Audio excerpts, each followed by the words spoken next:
அஸ்ஸலாமு அலைக்கும், welcome to நாச்சா kitchen. இன்றைக்கி என்ன வீடியோன்னு பார்த்தீங்கன்னா, ஒரு பேன் கேக் தான் செய்ய போகிறாங்க. பிள்ளைங்க கேட்டாங்க அப்படின்னு சொல்லிட்டு அதுக்கு 2 செவ்வாழைப்பழம் எடுத்திருக்கேன். நீங்கள் எந்த பழமாக தான் எடுத்துங்க.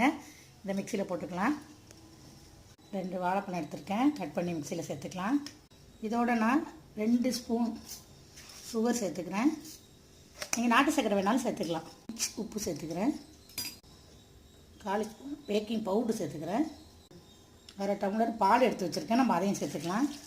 சேர்த்துட்டு அப்படியே மிக்சியில் ஒரு அரைச்சிட்டு வந்துடுறேங்க. இதை நல்லா வாழைப்பழத்தை அரைச்சிட்டு வந்துட்டேன். பாருங்கள், கோதுமை மாவு தான் எடுத்துருக்கேன். நீங்கள் மைதா வேணாலும் சேர்த்துக்கலாம். இந்த கப்பால் உங்களுக்கு எந்த அளவு தேவை எடுத்துங்க. நான் 2 வாழைப்பழம் சேர்த்ததுனால 1 கப் எடுத்திருக்கேன். இதே நம்ம ஒரு சுற்று விட்டுட்டு வந்துக்கலாம். நான் நெய் தடவிருக்கேங்க. நெய் தடவினா நல்லாயிருக்கும். நம்ம பேன் கேக்கை திருப்பி போட்டாச்சு பாருங்கள்.